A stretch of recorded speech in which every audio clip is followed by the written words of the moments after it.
on, let's go, boy!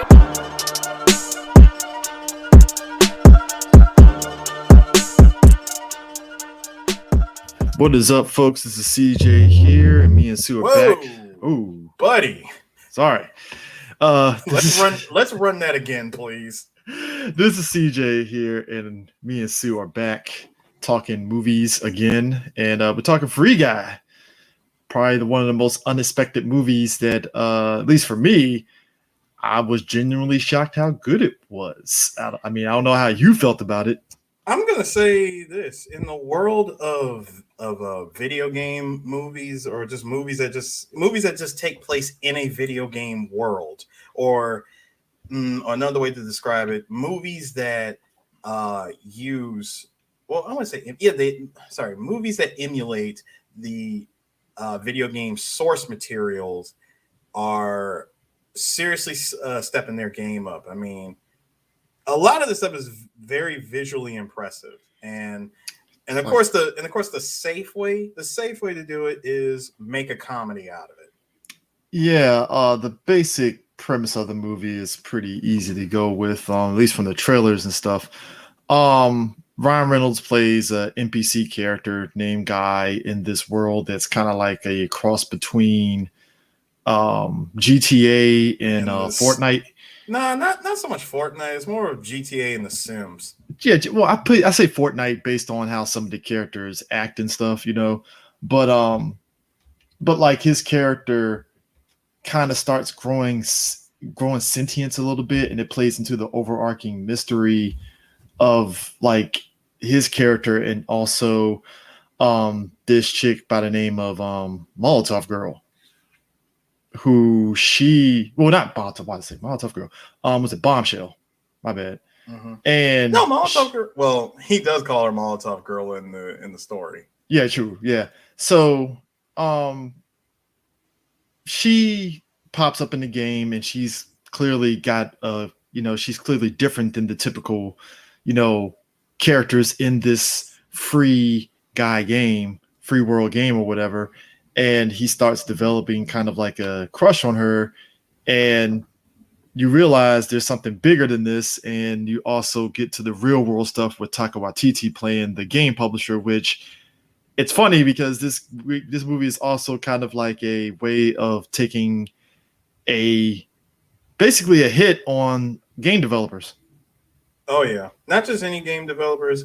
If I could associate this with a movie in the past, because let's just keep it real, many movies that come out are inspired by another movie or a book.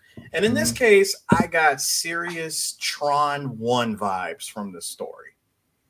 Oh yeah, it's definitely Tron 1 vibes in terms of the overarching, we gotta get this item in order to save, well, not the world, but just kind of like save the situation, complete the task. Complete the task, and hey, we could possibly uncover something amazing by accomplishing this goal. And I think what makes this movie work is that it doesn't like do the typical like video game movie stuff where it's like, hey guys, you remember this from this game? We're going to put it in this. It's like, no, it plays up on its premise of this free city game and the way that game establishes itself in this world. And it just works in that, whether it's the gamers, whether it's the gamers outside of the game and they're controlling their avatar. At one point we see in the movie, or just the characters themselves, they play up like you would feel these characters are in the video game. But I do like, again, going back to the whole, Tron versus this movie is everybody, of course, in the game world is referred to as an NPC. Mm-hmm. But I like how people that play the game are referred to as players instead of users. Yeah. And and it's like all the video game tropes that you could think of. It's very interesting because, we always think of non-playable characters in these games. They're very one-dimensional. And shout out to a lot of the actors and actresses that play the NPC characters and stuff, like Lil Rel, how he plays Buddy, the bank cop. And it's like security guard, security guard, and it's like clockwork, you know. He's him and Guy, they're part of this bank simulation where they're constantly being robbed by the, you know, video game characters that roll through there because they're part of a mission.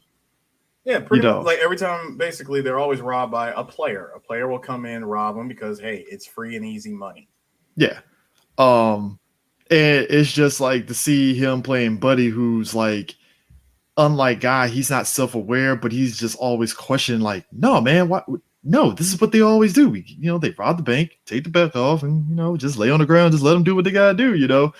And I just like how he just plays it to the T of that's his purpose, that's his goal, you know, that's all he can ever do and stuff. Even though it's funny because at one point in the movie, this ain't really a spoiler and stuff, but like he knows other NPC characters by virtue of his job title. Right. which in and of itself is hilarious because you don't expect that, you know. But I think what makes it work is that Ryan Reynolds is being Ryan Reynolds, but not in the usual way that he is. I don't know if that makes sense. Mm-hmm. Just in like he isn't being like like it isn't Deadpool, but in video game form. Pretty much, it's not that. Right. You know. It's Ryan Reynolds being Ryan Reynolds. Yeah, you know, minus the Deadpool snark. Like he's really eating it up as this oblivious video game character. And he does it really well in the way that you want it to work. Because any other person would be like, "Oh, I'm not real, and this is a video game. Oh my god!" It's like, no, like he actually, you know what? You're valid on the Tron point because you think even from Tron 1, the character of Tron, he even looks at Flint like, "User, the hell's a user doing in here? Like, what?" Right. Like, this is my world. Come on, dog. You know. But like I said, I think that plays into the overarching mystery of him being like self-aware and gaining sentience a little bit and stuff than usual and stuff. So it plays up. The visuals for the video games, it works great. They definitely nailed it, whether it's the power-ups, the leveling up system. Even when they show like in the real world, like when they show what the video game looks like from the perspective of the players that are playing that game, when you see the Ryan Reynolds Guy character in video game form, they nailed that aspect of it in that surreal kind of way. Mm-hmm. Yeah, everything is great. The action it's great. It matches everything. I don't know. It's crazy, especially for a movie that was delayed because of COVID and stuff. But you can definitely tell this was before a lot of things happened in the real world in 2019, including one cameo in particular. Yep, I know, and I know which one you're talking about too. Yeah, I mean, and the cameos in this movie is freaking insane. Like The Rock is in it, Hugh Jackman's in it, Chris Evans is in it, and like probably the funniest fucking cameo, period. And also, you kind of forget, oh, I forgot, like that this studio is owned by somebody else. Of course, that makes perfect sense, you know. Yep. So. You know, but like I said, it's done in a way that's just funny and stuff. But yeah, like I said, it's a very simple and straightforward movie. I don't really have much to really add to it. It's definitely want to be one of those movies that surprises you and how lighthearted it is. Because even down to Taika Waititi playing the, might as well say his company is basically EA or Activision and stuff. He's EA. No, well, sorry, he's EA Activision. Again, I'm keeping it consistent with Tron. He's freaking Intion. Yeah.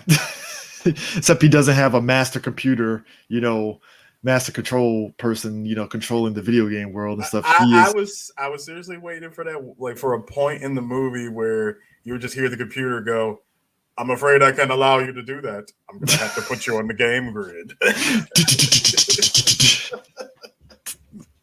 But no, I just like how he plays these piece of shit video game publishers like, "No, Free City 2, no upgrades." And I'm like, yeah, that's That's gaming companies just. Dude, at that point, they turned into freaking Activision, EA, Blizzard, Capcom. Like, I mean, almost just every microtransactions, just everything that we hate about video games. Microsoft Coalition.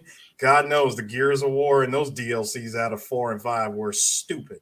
I mean, it's like they nailed him being this head publisher of this gaming company to the T. Like everything that we as gamers hate out of these video game companies, Taka's character that's what he was. He's the literal embodiment of that. He's the embodiment of it, but like it's done in a funny way. Like you still hate him, but it's like in the most funniest, goofiest way possible. And as a gamer ourselves, I think that's kind of how we see these game publishers. It's like you guys are just fucking goofballs. Yep. Ultimately, you're not the serious person that you claim yourself to be. So you're frauds, basically, if that makes sense. But yeah, this is definitely one of those movies that's worth the watch. This obviously isn't getting one of those dual releases on online and in theaters, so it's hitting theaters. I think it was delayed, like I said, twice before it finally got a third delay. This was a former 20th Century Fox thing before Disney bought it and stuff. So that's pretty much why it's getting theater only and it's not getting that dual release kind of thing. But because wasn't this one of the last Fox films? Yeah, it was one of the last Fox films, so they had to basically honor the whole put it theater only and stuff. No choice but to put it in theaters. Yeah. But I mean, it's worth the watch. It doesn't feel throwaway like I thought it was going to be. No, it's definitely not throwaway. I'll say this: if you like movies like Scott Pilgrim, Who Framed Roger Rabbit, Pixels, this is right up there. Less so on Pixels. Well, I mean, just in terms of the craziness. Oh, it's goofy as shit. The craziness in the video, like the craziness in the video game world. Pixels is in there. Yeah, that's true. I don't know. I was fine. I liked certain aspects of Pixels. Pixels, don't get it twisted. The Pac-Man shit. All right, fine. You don't want Pixels. Ready Player One. Yeah, to a degree. Yeah, definitely. But yeah, definitely check it out. You'll like it. So with that in mind, yeah. Any final words? Was that it? No, this was a solid movie. Please go watch it. Honor Fox's. One of Fox's last films, and get yourself a laugh or two. We need more lighthearted video game-esque type shit like this. Honestly, I definitely want more of this in the future, as far as video game movies are concerned. Even if you got to go original and just borrow elements from other video games, this movie did a solid and did a very good job portraying that. Yeah, like this is how you do it, honestly, because I think the biggest issue that I've always had with some movies that try to like nail video games is that they get too like, hey, you remember this from this game? You remember this from that game? And it kind of takes away from the story because then it's just too much of like nostalgia, remembering things instead of like, okay, I just want to watch the story. Yeah, please. Like we don't like you can ease up on the nostalgia bait. I get it. It's like you remember Super Mario Brothers, the spit flower, and it's like, yeah, guy, cool, but can I get to the story, please? So, but yeah, definitely check it out, and yeah, catch you guys later. Peace.